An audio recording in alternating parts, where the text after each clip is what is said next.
Namaste, welcome to Atfa Forum. In this session, we'll have a conversation on leadership. There is a popular saying, Yata Raja Tata Praja. I think it's from Chanakya Niti. It's a top down approach. As the king, so the people. This one saying shows the fact that leadership is very vital for a society. Though we think of a bottom-up approach of Yatha Praja Tata Raja in a democratic setup, selecting an able leader is very important. Leadership is also essential for all spheres of life. In this context, it's my pleasure to have a conversation with Shobit Mathur. He is from Rashtam School of Public Leadership. So I'll start the conversation. Namaste, Shobitji. Yeah, So, namaste, Simranji. Thank you. I would like to ask you before going to leadership, can you distinguish what is Rashtra and Rajya? Okay. Thank you, Srinandanji, for that question. This is actually not very well understood, and it's interesting that you chose that as the opening question because there's often a confusion between the two, like what is Rashtra and what is Rajya. Sometimes they're also used interchangeably. So if the traditional idea of Bharat, if you see, right, there are two different aspects very clearly mentioned about Rajya and Rashtra. The Rajya primarily corresponds to the state as we would know it in the modern parlance, and Rashtra to the nation. So, what does the state entail or Rajya entail? It is the polity, it is the administration, the systems, the institutions, while the Rashtra pertains more to the cultural, social, and national aspects. So, Rashtra in that sense is more geocultural, while Rajya is political. Um, Rashtra is eternal and Rajya is more temporal. So, if you can imagine that the Rashtra is the foundation on which the Rajya is established, right? The Rashtra will flourish only when the Rajya is in alignment, if the goals are related to each other. So, this in our modern nation state concept, we usually get confused between the two, and it's called nation state. But we have very clearly defined the differences between the two. So, to elaborate a bit further, I'll just go into the idea of Rashtra a bit deeper. Um, and the word Rashtra has had its references right from the Vedas. It's there in several texts which we find. It is not just the physical, it is not just the people, the land, the borders. The idea of Rashtra is beyond that. It is the shared values, culture, approach towards life, our shared heroes, our myths, legends. That is how Rashtra is seen. In fact, in our conception of Rashtra in this land, it is said that the Rashtra is conscious by itself and it has a spiritual goal. So, what does the Rashtra, if you say the Bharatvarsh, what does it want? It wants the collective aspiration of the people to be fulfilled, or you can call it the Abhyudaya. So, we have always had a very spiritual connotation of Rashtra in our country. This is it is beyond just the physical boundaries and the people. It has its divine mandate to elevate the consciousness of the people and, in fact, elevate global consciousness. But what has happened is that the Rajya or the state has to be aligned in its goals with the Rashtra. This has not happened. We have chosen a very different model of Rajya. As you would very well know, it has had its colonial baggage, and we have not thought too much and we have just adopted those things. So, what is happening is, though the Rashtra wants the spiritual upliftment of the people of this land, the Rajya is not aligned to that. We have chosen to be like a welfare state. So there is always collective bargaining, there's always groupism. So with this, what happens is the aspirations of the people are not leading to the Abhyudaya. In fact, it is leaning to the lowest common denominator, as you would call it. Um, if you see a lot of great thinkers of our land, including Swami Vivekananda, he says that the purpose of this land is to spread the spirituality throughout the world. And this Rashtra will be alive as long as the people don't give up on spirituality. Even across the world, if you see, people have always referred to Bharat as Hind or India always, right? So they always understood that this land is unique in a particular way. So when they speak of our land, even most recently, the president of Brazil, when he refers to the vaccines coming from India to Brazil, he refers to Hanumanji bringing Sanjeevani Booty, right? So people have always looked at our land in that particular way. So that is the eternal part of our land. It is the Rashtra. But the Rajya which is placed, the state, the polity, the administration that is placed over this Rashtra is completely alien to this land. So we should very clearly demarcate between the two, between Rashtra, which is eternal, while Rajya, which is more political. So though we have had many different political regimes that have come and gone, the Rashtra has always been alive. And the mandate of the Rashtra has always been that the collective aspirations of the people should be fulfilled and they should be elevated to a spiritual level. The collective abhyudaya of the people should happen. So this is, I would, in simple words, try to convey the difference between Rashtra and Rajya. What is then Dharma Rajya? That's a good question, actually, right? Because now that we know Rajya is more about the state, what could the Dharma Rajya mean? See, for any common man in our country, very natural, there is a definition of Dharma as something that will maintain natural order, right? So everybody has their own Dharma at different levels. So what is Dharma Rajya? What would be a Rajya which would promote Dharma, right? So as I told you when you asked me the previous question, that the Rashtra and the Rajya on top of it currently in our country is a disconnect. This wants to do something, but the Rajya is not helping it happen. In my simple understanding, anything that helps Rashtra achieve its goals, the Rajya which is on top of it, if it helps it achieve its goals, it is Dharma Rajya. Because our Rashtra always has been about Abhyudaya and spiritual upliftment. So we have to align the two. If that happens, that is Dharma Rajya. And traditionally in our setup, it was always like that. Unfortunately, we have had many different rules coming over us. I mean, in terms of political rule coming over us. Particularly, we had a very good opportunity in 1947 when we had a chance to define our own Rajya. Unfortunately, we continued with the systems and institutions or the polity which the colonial masters gave us. We didn't rethink about how it could be done. At that time, it was a challenge because most of our freedom fighters against the British were thinking that we should get freedom. But we didn't spend too much time thinking, what if we got freedom? How would we want to run our country? So we chose a Rajya which is very colonial in its own way. Right? For example, you would know that, for example, the Constitution of India, it is primarily based on the 1935 Government of India Act. So the Government of India Act was primarily meant to rule over a foreign land. We just continued using the same constitution, which was based on the Government of India Act. We chose a parliamentary form of government. We chose a cabinet system. We chose something called fundamental rights and judiciary, which came from the United States, a federal setup, union of states. So entire structure of the Rajya, we continued to use what the colonial masters gave us. We never had the time to think that how we could change it. I'll tell you the consequence of this. For example, today, if you see the judiciary or the legal system is not very well debated, but there are about 3.4, 3.5 crore cases pending in the judiciary. Either you or me or any of the viewers watching this, we would shudder to think that if we have to go to court to fight a case because we never know how it's going to end.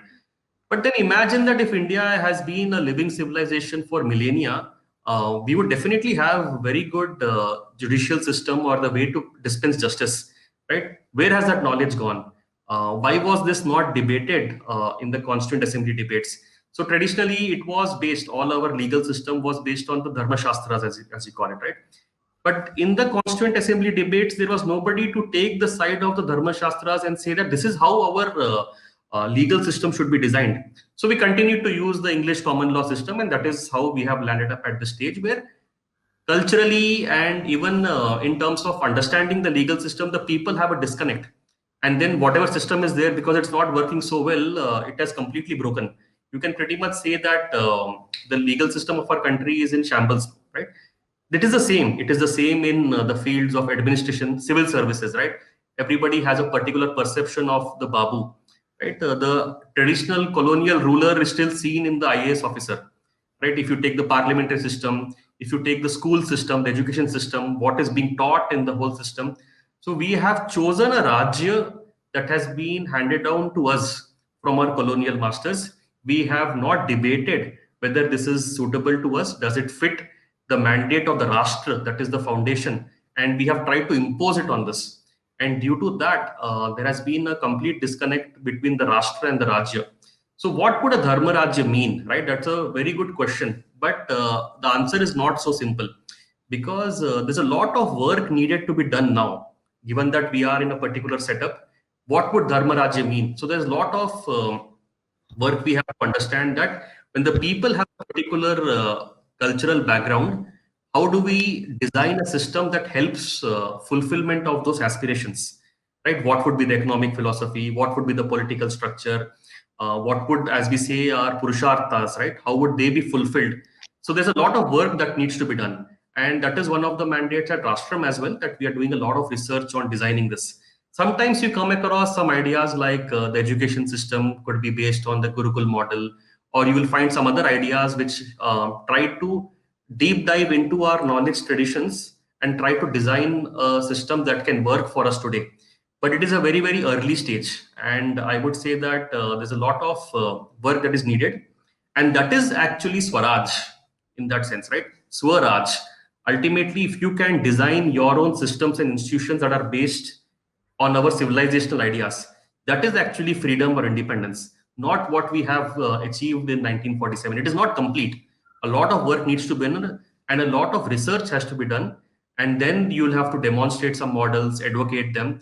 And eventually, I think we should give a new idea for Dharma Rajya in our current times that can fit very well with our Rashtra. So now I'll go to the leadership thing which we were about to discuss today. From having known the Dharma Rajya, we require leaders to create once again the Dharma Rajya. So this leadership, when you say from Rastram, you create leadership in a person, or is it innate? Okay. Yeah, this is actually a very common question that we receive because it is called the Rastram School of Public Leadership. Very common, what should I say? The question asked is, how can you have a school of leadership? Leadership is supposed to be innate. Even today, when we see the highest leader of the country, we think that it has come from the ground, it is natural, right? But it has not always been so. It is possible to create it as well. Of course, there is some aspect of innate potential as well. So if you think of education, right, there are two opposing philosophies. One is called that it's called tabula rasa, right? So which is says that everybody is born as a very clean slate, and they learn through knowledge that comes from outside, that is experience, perception. We all start with a clean slate, and then everything else comes from externally. One is innatism, that is we are all born with some innate knowledge, and our experiences only helps us unlock. So this is popularly in the Western discourse. This is the two theories of education that are promoted. But what is our advantage is, again, I would want to go back to our knowledge systems and our knowledge heritage, that education is something that has been so deeply studied, that there have been so many philosophies about education. Particularly, one thing which we also practice at Rastram is I'll take a small verse from the Udyoga Parva of Mahabharata, because it has a very good all-encompassing explanation of how one learns. So it says, Acharyat Padam Adate, Padam Shishya Swamedhaya, Kalen Padam Adate, Padam Swa Brahmachari Bihi. So what it says is that 1/4 of your knowledge comes from the teacher. Very interestingly, Acharya, not a teacher. Acharya is somebody whom you follow. So 1/4 of your learning comes from there. 1/4 is Swamedhaya, that is from your own intelligence. That's something inside you.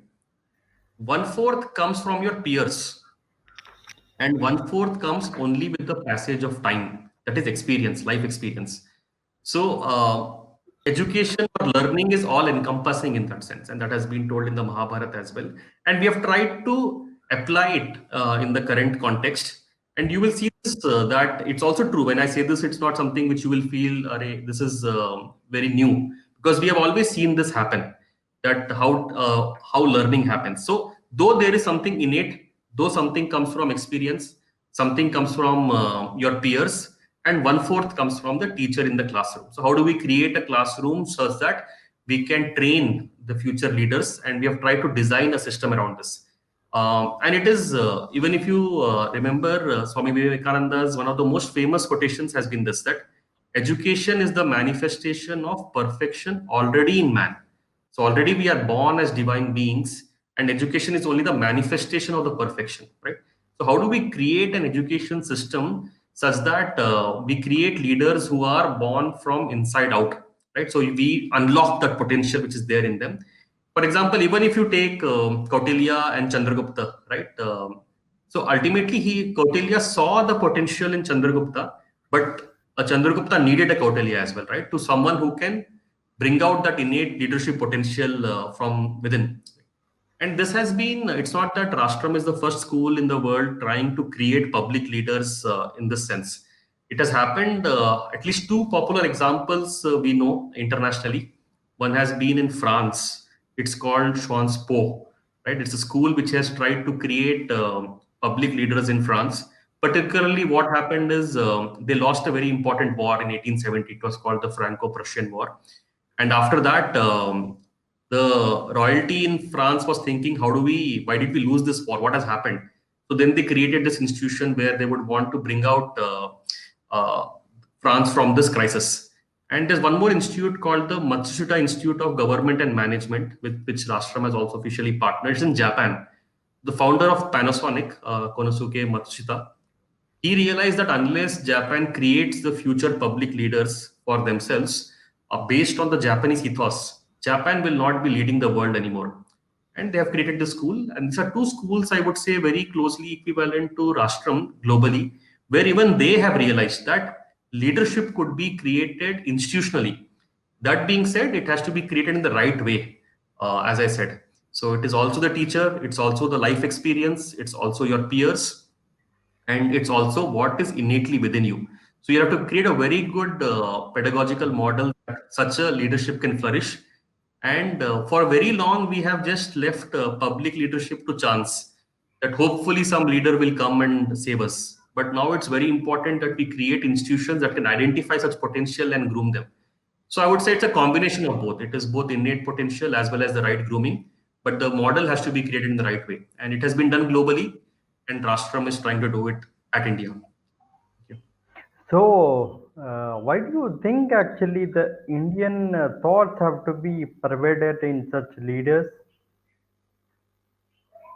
Okay. Yeah, so see, when you started my introduction, you said that Yatha Raja Tatha Praja. Very interesting. It is as the ruler, so are the people. We often forget this. And it is actually, again, very rightly said that this resonates with people. I don't think anybody in the country would disagree with this. It is very natural to us. It is, and it is actually, if you look at our ancient texts, it is one of the foundational principles of establishing a Dharma Rajya. But Yatha Raja Tatha Praja. So there is a great onus in our scriptures placed on the leader, because to ensure the right conduct of how the state machinery works, how the individuals work, you will have to put the right person in the right place, because people emulate the ruler. You will see this in your experience. It doesn't have to be told just because you have something written in law, doesn't have to be followed. It is always that you look at the topmost person and you see how, if the ruler is righteous, the people also have a righteous conduct. And you will see the opposite as well, right? If you see that there's an unrighteous ruler, right, either by character or they're not following their duty in the right way, it will result in a chaotic order. The best of the systems and institutions, they are not immune to how the person at the top is. If there's corruption, either moral or fiscal, it all flows down from bottom, top to bottom. So, and it has been like that, has always been understood, especially our Rashtra. The thinking is this, that we should have the right person lead it. So if you see that Raja is always seen as a palaka or a protector of people, right? Now, what is the role of the Raja? Of course, there are a lot of, you can establish the very right systems, institutions in place. But there are some things that are the mandate of the Raja himself, right? Especially if you take this softer elements, right? When you take softer elements, I say something like culture, beauty, protection of your sadhus, of your scholars, of artists, right? These are all very important responsibilities of the ruler, right? Primarily, the ruler has to. Most of the work can be done by the society themselves in organizing them and running their own affairs, but some of the things are especially the responsibility of the state, and Raja is at the top of the state. As I said, the softer elements are one of them. Also, protection of the weak against the powerful or the strong people, right? That is also a responsibility of the Raja. You will see this also in, of course, Ramayana example is always given, that how governance was seen in the Ramarajya, where it is the person and his character is always given the topmost priority, and that is how society lives. Because we are all a living civilization, a part of a living civilization. This is all in our conscious memory. So we are always looking up to the leader for this. So it is very important that the ruler always is aligned in terms of having the right character and is imbibed with this whole Indian thought process. But that is, I think, very different from what you would see in Western societies, where if you say that, okay, democracy works, people's choice, and you choose somebody, and because you have the right institutions, irrespective of who's at the top, the country will run. It's not that, and it is understood. Even today, globally, you see there is a lack of good leaders. So people are always searching for the right person to lead, and our civilization has always understood this, and we have placed a very high premium on having the right person at the top. Can you give me some examples from own Ityasas with effective leadership? Yeah, see, of course, there are a lot of contemporary examples which you can take, okay, from effective leadership. You could take very recent modern history where you'll find a lot of things. But though it is a bit cliched, I will still take Sri Rama's example, because when you take public, see, usually we see him and we have deified him as a god, which is very rightly so. But you can also look at his life like a public leader. Not too many people have analyzed his life and his teachings as what would you do as a lesson on public leadership. So, in one interesting aspect is that if you have read the Ramayana, particularly in the Ayodhya Kand, right? There is Bharata who comes and requests Sri Ram to come back and come back to Ayodhya and continue his rule. So that is where actually Sri Rama gives him a discourse on public leadership, because as you would remember, finally he takes Sri Rama's padukas, places them on the throne, and he rules. So, but how did Sri Ram train Bharata there? It's a very interesting conversation that happens in the Ayodhya Kanda. And actually, for 14 years, Bharata rules when Sri Ram is in Vanvas. So, how did he rule? What were the teachings that are given? Have been very beautifully described in the Ayodhya Kanda. And if you take, he talks both things. Sri Ram explains to him both what are the common flaws as well as what you should be doing. Some of the things, if I remember, yeah, ask. So this may seem very naive and simple, but you will see why they're so important. Because if you look at the modern leaders, you will see that they have failed on these aspects. In fact, so things like controlling your senses, that is anger, right? Always take the counsel of wise people. How you should not have a lack of attention, right? You should always maintain your focus and attention. How do you collaborate and involve your council of ministers in running the affairs of the government, right? How do you maintain secrets? How do you tackle enemies? So there are a lot of different counsel that Sri Ram gives to Bharata, and it is not typically just we would think, okay, it's a religious scripture, and but it is much more than that. as well as very interestingly, and this also comes back that how we are a living knowledge tradition, is that Sri Ram also explains to him what all you should learn, what all are the subjects you should learn. For example, the first thing he starts off with, and it's very interesting because even Chanakya mentions this, is the subjugation of the senses.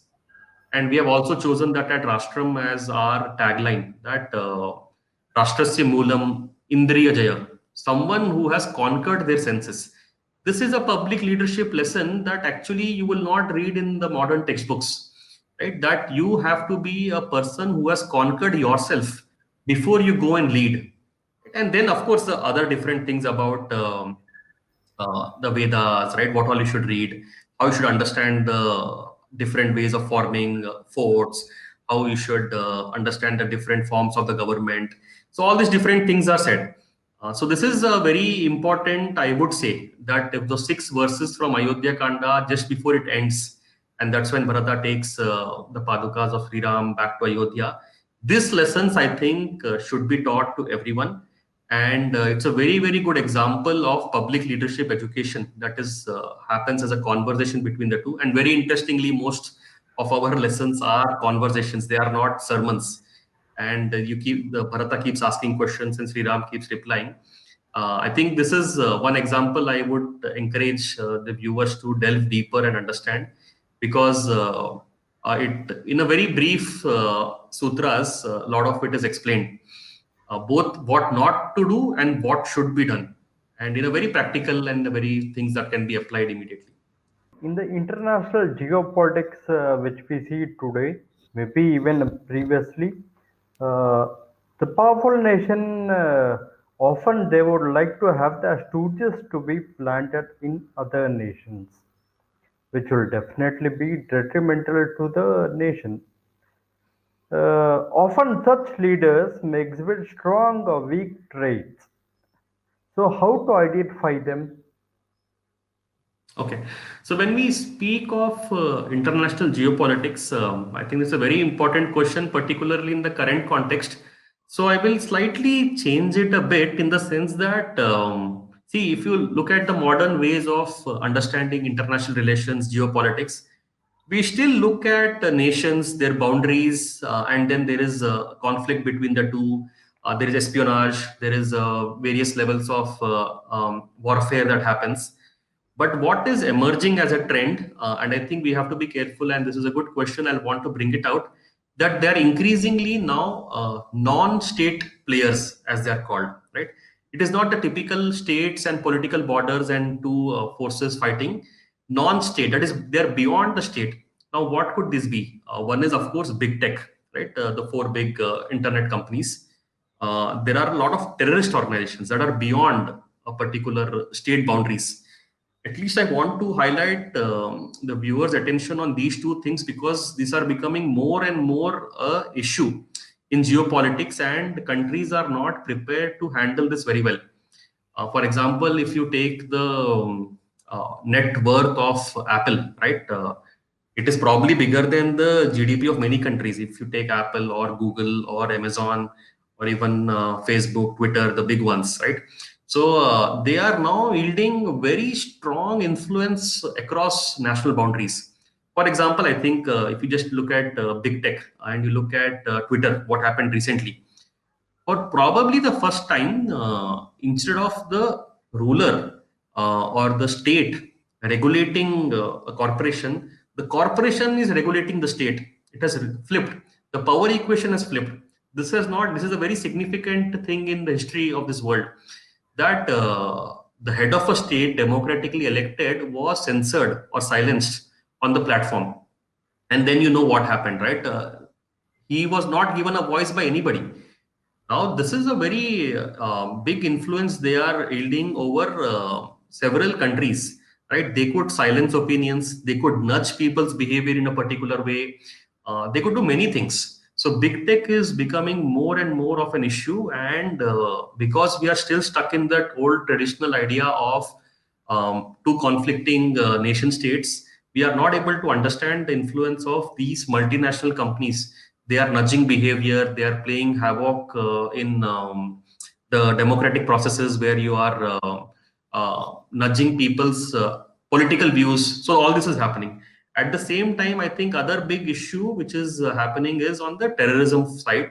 Again, very less understood. So a particular radicalization that happens from one part of the world is being spread, and then you are forming, what should I say, a supranation identity, that beyond national boundaries we are all one.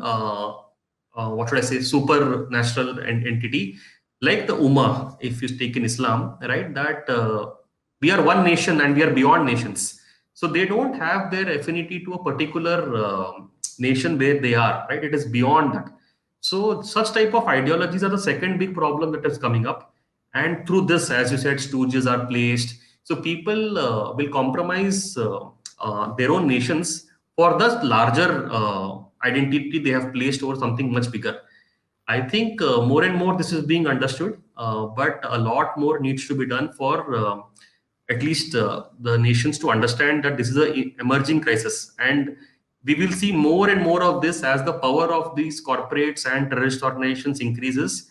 They will go beyond regulation. They will, in fact, dictate how leaders should behave, and they will probably become more powerful. You don't have to be the president of the United States anymore. If you could head one of these big corporations, and across the globe you can wield a very strong influence. Or if you become the head of any of these big terrorist organizations, and what you say is followed across national boundaries, these are some things which have to be cut off very soon, and we need a very strong hand.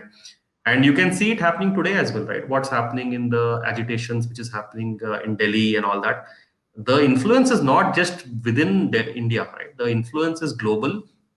There are civil society organizations, NGOs globally playing. There are probably other states who don't want India to do very well, that are influencing these type of things. Then it is being amplified by the power of internet, and then the government in Delhi is very helpless. They don't know what has to be done. So I'm saying there's no easy answer. These have to be understood and regulated very fast. But the thing is, very good mentoring for the leaders is required, because everywhere the leadership is very much required, including the corporates and also the country, as well as in all the other spheres. Let's see. Let's discuss about mentoring. What do you think? I'll just go back to the Itihasas, because you spoke about the Ramayana. You give the example. Similar way in Mahabharata, we see the mentors, like on one side you have Krishna, one side you have the Shakuni, and they both had a different kind of mentoring their disciples. So, what do you have to say on this mentoring part? Because Chanakya also we have a very good example. Yeah. It's a good question, because see, typically again, mentoring is seen as a very different paradigm, and always the question is asked: do we have any theory of mentoring? And I don't want to always go back to the Ramayana or the Mahabharata or Chanakya, because it looks like we have very limited knowledge. I'll take something more contemporary, perhaps like the 17th century. There is one example of a person, and I think the viewers would already be aware of a person by name Samarth Ramdas. He is often debated whether he was the guru of Shivaji Maharaj, but it is very true that they were both contemporaries and were in the same area. So definitely an influence of Samarth Ramdas on Shivaji Maharaj was definitely there. To what extent can be debated, but it's very, very important. And if you know that Shivaji Maharaj fought against the Islamic rule, and why we are still a continuing civilization, a lot of credit goes to Shivaji Maharaj. But not too many people see the kind of influence he had, Samarth Ramdas had on him. And just keeping that Shivaji Maharaj's, the mentoring of him separately, let us see just the Sant Ramdas. His influence was not just on Shivaji Maharaj, but on many different rulers. Even to this day, very contemporary times, people still look up to him. Now, this is not a mentorship in the typical corporate jargon. It is a very different type of mentorship, right? So, if we all know, he was a devotee of Sri Ram and Hanuman, and Bhakti Yoga, was his way of the path of devotion. That is what he was promoting. But very importantly, one thing that put him very different from others is that he stressed the importance of physical strength, developing your own knowledge. He consciously, mentored many warriors and in his teachings. Right? The Das Bodh is still popular to this day. That how it is the lessons that he has imparted and what he understood. And this is the role of our, what should I say, the rishis and the different people, the spiritually elevated people who have come in this land, that they saw that after, centuries of Islamic rule, that this whole Hindu culture of this land is getting disintegrated because of this foreign occupation, and it is time to revive that. So this is the kind of and then he created a whole range of mathas across the country. He established several Hanuman temples, right? They are called the 11 Maruti, and not just in southern Maharashtra. He went all the way up to Tanjavur, and then the ruler of Tanjavur, some Bhosle was he accepted Samarth Ramdas as his guru. So he had a lot of influence all across the country. Several rulers looked up to him as a guru, and he provided his mentorship. His teaching focused on Sri Ram and Hanuman and brought out leadership lessons from there, especially of valor, of confidence, of strength. And more recently, if you take the freedom struggle of the country, Bal Gangadhar Tilak was very highly inspired by Samarth Ramdas, including the founder of the Rashtriya Swayamsevak Sangh, Dr. Hedgewar, was also very much inspired by Samarth Ramdas. So, right from Shivaji Maharaj all the way up to Bal Gangadhar Tilak and Dr. Hedgewar, there has been a very strong role played by Samarth Ramdas in creating all these reformers. This is what I wanted to highlight, that it has not been just in the, the Ramayana or the Mahabharata, or as you would have read in the Arthashastra. It is the knowledge tradition that has continued, and and anything that dips into this country and its ethos, right, the Rashtra, it inspires a lot of people, and you can see that the same ideas keep evoking again and again. But at the end of the day, typically a mentorship is seen as, okay, you develop some skills, you develop some leadership traits. It has not been that. Particularly in our tradition, it has always been of transcendence, right? That you elevate yourself, right? Even if you are a king, right? It is not to rule more that I am mentoring you.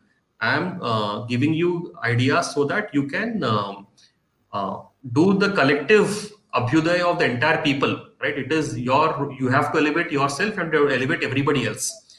And taking this opportunity, because at Rashtraam also we have taken Kautilya as one of our icons. In his something called Chanakya Sutra, he has about 572 sutras, and he actually gives a very clear direction of how kings should elevate themselves. A mentorship sutras, you can say, which in modern parlance would have a lot of in that sense relevance. One is so how does it start? It says sukhasya moolam dharma. The basis of sukha is dharma or righteous conduct. Dharmasya mula artha, right? So wealth or prosperity is the basis of all dharma. And then arthasya moolam rajyam. And this is very important. The state, the rajya, is very important to create prosperity. Rajyasya moolam indriya jaya. Again, what we had heard in the Ramayana, right? The basis for the stability of the state is the ruler who has control over his senses or his mental faculties and his other faculties, right? So Indriya Jaya has been placed, that is the basis of the Rajya. And then Indriya Jaya. So how do you develop this control over your senses? Indriya Jayasya Moolam Vinayam. So Vinaya, right? Vinaya is humility. And Vinayasya Moolam Vriddhopa Seva. So by serving the weak and the old, you develop wisdom, you develop humility. Humility will give you control over your senses. Once you have control over your senses, you are a capable ruler. And once you are a capable ruler, you can create prosperity. Once you create prosperity, you can establish Dharma Rajya. And if you have Dharma Rajya, then there is Sukha in people. So this is like in just 6 sutras, Chanakya has very clearly given a kind of a mentorship, what should I say, lesson for everyone. Though it sounds very simple, it is a lot of work as well. But I'm saying this is the kind of focus in our civilization we have had on mentorship. I have taken Samarth Ramdas's example about how he has inspired people for 400 plus years now. And now also, if you take something like the Chanakya Sutra, which is very millennial old, those still are very relevant. That in very simple sutras, he has explained how a ruler or a Raja should look at himself and develop himself. So those are those guidelines which are there, and in any text we take right from the Upanishads all the way till now, right? You will find these examples, but all of them are to elevate oneself. They are not simple how to rule or how to develop some external skills, but it is more fundamental. So we were discussing about leadership in all spheres of life also, which is very important. And mentoring, especially in academia, we have a lot of emphasis on mentorship. Similar way, what do you have anything to say about academic leadership? Because I'm from academia, I would like to Yeah, listen that's a good more about question. academic And leadership. it's a very interesting question as well because this is actually not spoken too much about. Whenever we say leadership, I think the first thing that comes to people's mind is either political or it comes to people's mind corporate. People don't think too much about academic leadership, and we have a specific focus on academic leadership at Rastram. But why would you even think that we would need a strong focus on academic leadership? As I had mentioned earlier in our conversation, what we have adopted in 1947 and between 1947 and 1950 is that we just took the colonial state machinery and we just started continuing the same thing, right? We have not done a lot of research and thinking of what works for our country in our context. Of course, we have had a disconnect from our past during the colonial times, but how do we revive that? How do we think of that? And this is the particular focus of academic leadership. At least at this point of time, the biggest thing that our researchers, particularly in humanities and social sciences, need to do is that how do we decolonize our system and how do we create a new system that works for us, right? Because if you see our education system, we are not taught anything about our native culture, our geography, our natural resources, or what is our civilizational story. It is, and I was listening to other talks at the Tharva Forum, right? So how the textbooks are all, I mean, very colonial, very different. It gives you a totally different view of this country, right? So what you read, what you study in your education system is very different from what you experience in life, right? So it's always seen as a part of conflict, rivalry, for example, Jati or the Guru Shishya Parampara. All these very important social institutions of our country have been colored in a very different way. So what we are experiencing and what we are reading is a big disconnect. So we are always confused. Who are we? We have lost our sense of civilizational identity. So we are not taught to see society in the correct way. But how does this all change? Right? This will all come only when we have very fundamental academic research happening on understanding India in its true light. So that is where the academic leadership really comes in. And at the moment, I would say that that is definitely one of the weakest things that we have done. We have not focused too much on that. But it is not easy to as well do because there's an entire ecosystem which is against it and has been, with vested interest, has been embedded everywhere. But the work has to start, and I hope that more and more people take up this thought leadership idea that we have to provide a new thought and direction to our country. For example, if we take the last 100 years also, who have been the most fundamental thinkers that have come and given ideas about our country to the people, you could take, of course, Swami Vivekananda, Sri Aurobindo. More contemporary times, you have had Deen Dayal Upadhyay, Abdul Kalam, but very few here and there, right? Of course, due a lot of great thinkers from Bengal were there during the freedom struggle. But what has happened in the last 30 years, there are not too many names we can take because of this thing that we have not focused on creating the right thought leaders or the academic leaders for our country. And this can happen. It is not that it is impossible. we'll have to focus again on this. And the existing system definitely is against this idea, but somebody has to start. They have to demonstrate that here are the ideas which we think that this country can adopt. They have to pilot some of these ideas and show that they work. So bottom line is the thank you for asking this very important question, that academic leadership is definitely the key focus to revive a society, because unless you have the right ideas, the sense of identity, as a civilization, you are always confused who you are. You may get some economic prosperity here and there, but you will lose all of that again if you don't know actually who you are, and then forget about any ideas of Vishwaguru or impacting the world. Because a civilization that is not confident of itself, has no sense of identity or purpose, nobody in the world will take us seriously. So we'll have to regain the sense of identity and understand who we are, and that can only come from academic leadership. I think a lot of focus is needed on that. So, for example, do you think this democratic system favors the emergence of such kind of leaders? Yeah, that is again, yeah, that's a very important question. That why are such leaders not emerging naturally?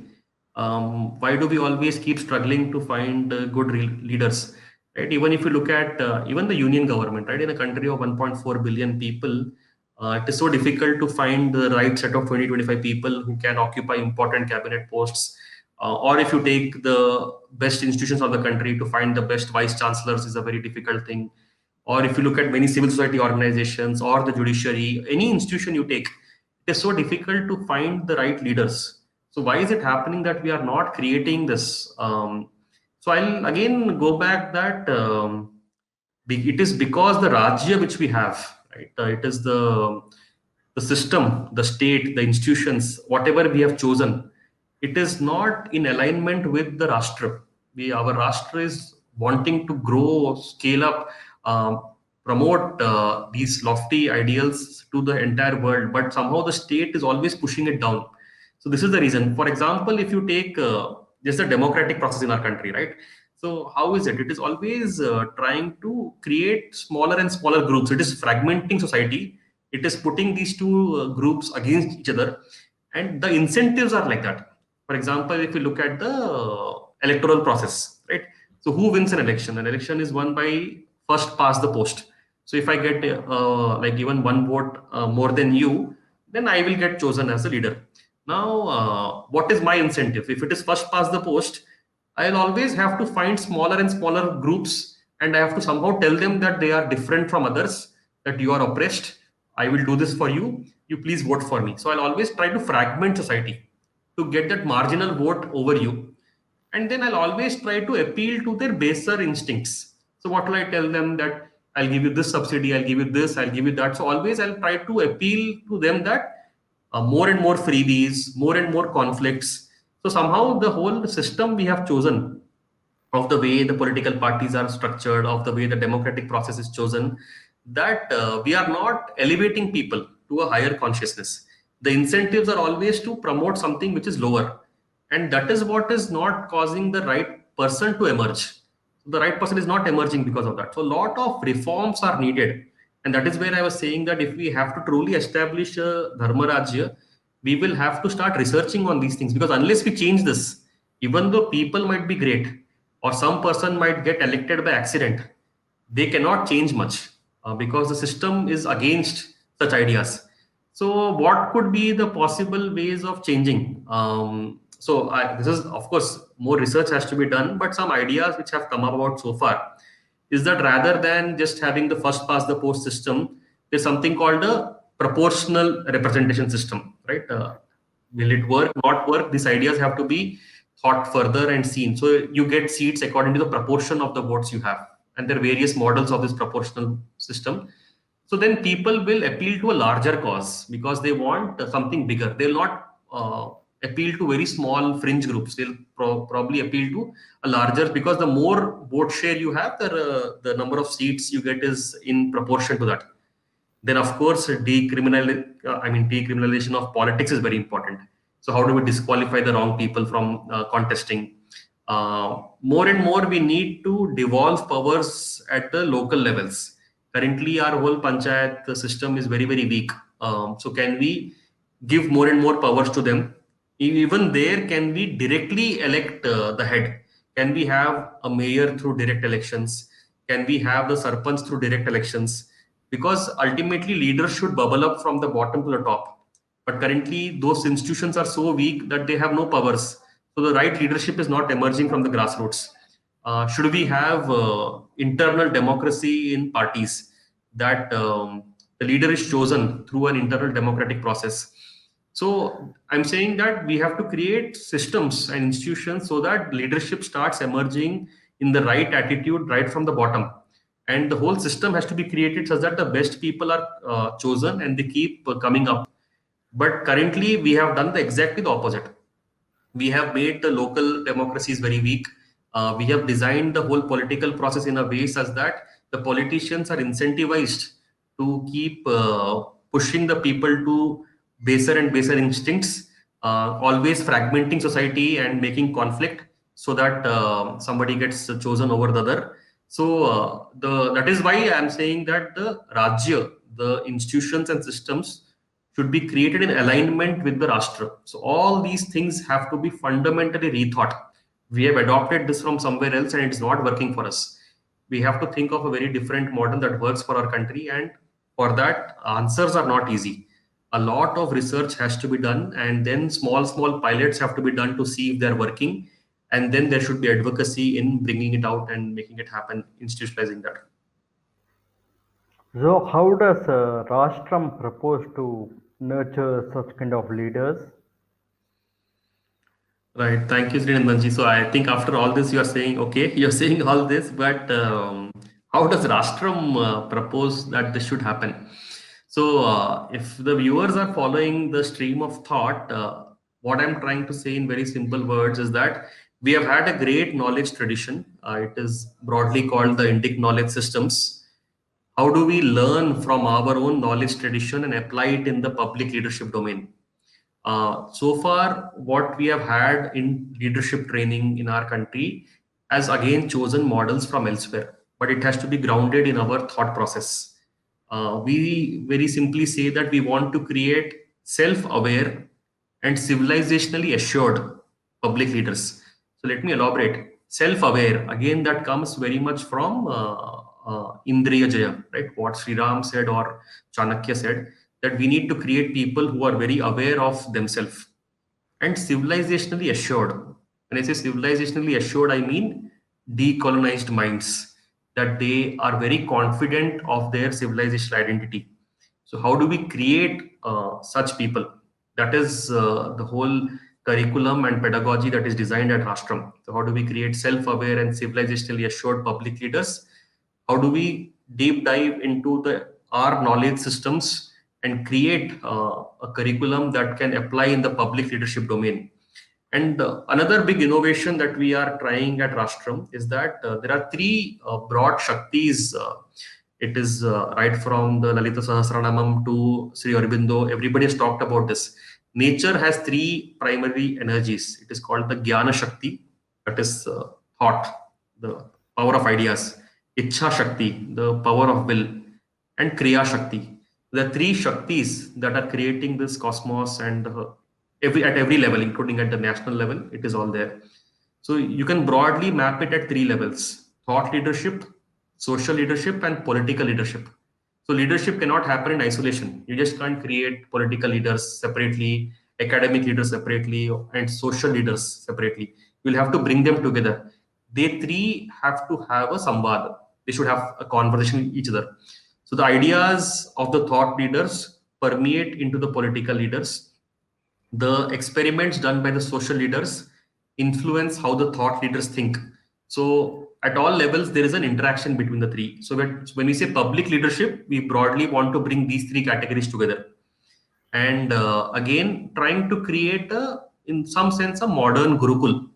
So we'll have to also not just about the curriculum or the content, but also how it is delivered and how it is imbibed by the learners. So in our system, as and again reading back right from the Mahabharata to the Ramayana and many other knowledge heritage which we have, there's definitely a component of swadhyaya, right? So you read, you reflect. Then there's something called swabhava, where you have to understand, first of all, who you are. Currently, without understanding oneself, we are wanting to go out and profess and lead. So you need to very deeply reflect, understand, gain control of over your senses, understand your swabhava, and then you also need to have some sense of samvada. So you have to have this discussion with role models and keep clarifying these things. So we're trying to create a very unique curriculum, pedagogy, combination of leaders coming together, and the whole system is being created in a very modern Gurukul sense. That with this idea and with all the historical proof we have, that we will be able to create, if we follow the right principles, we will be able to create a curriculum for public leadership where we can train very bright young minds to lead the future of this country. It's a 1 year program. It's a residential program that includes, as I said, samvada, that is conversation. It includes yatras, where you travel. It includes a lot of swadhyaya and reflection, and it includes classroom teaching and getting the best of the faculty from across the globe. And of course, we are using the help of Atharva Forum also in that. That how do you bring the best acharyas in the classroom? How do you bring the best learners together? And how do you deliver this very unique curriculum on public leadership? It's a very, very novel experiment. Only time will tell if we are successful, but I think we are starting on a very strong footing. Wow, superb. Nice. So taken together, I think in the conversation, one thing we come to know is leaders cannot be random. Randomly, the system cannot favor such kind of leaders, but it should be deterministic kind of thing, where they are nurtured properly, like Rashtra is doing now. So thank you very much. I'll end the conversation over here. Thank you, Shobhit. Thank you, Sri Nandanji, for all your very interesting questions. And thank you, Atharva Forum, for giving me this opportunity so that I could explain a bit of my ideas. And all the mistakes are mine, but I hope the viewers will benefit from the little I could share. Thank you.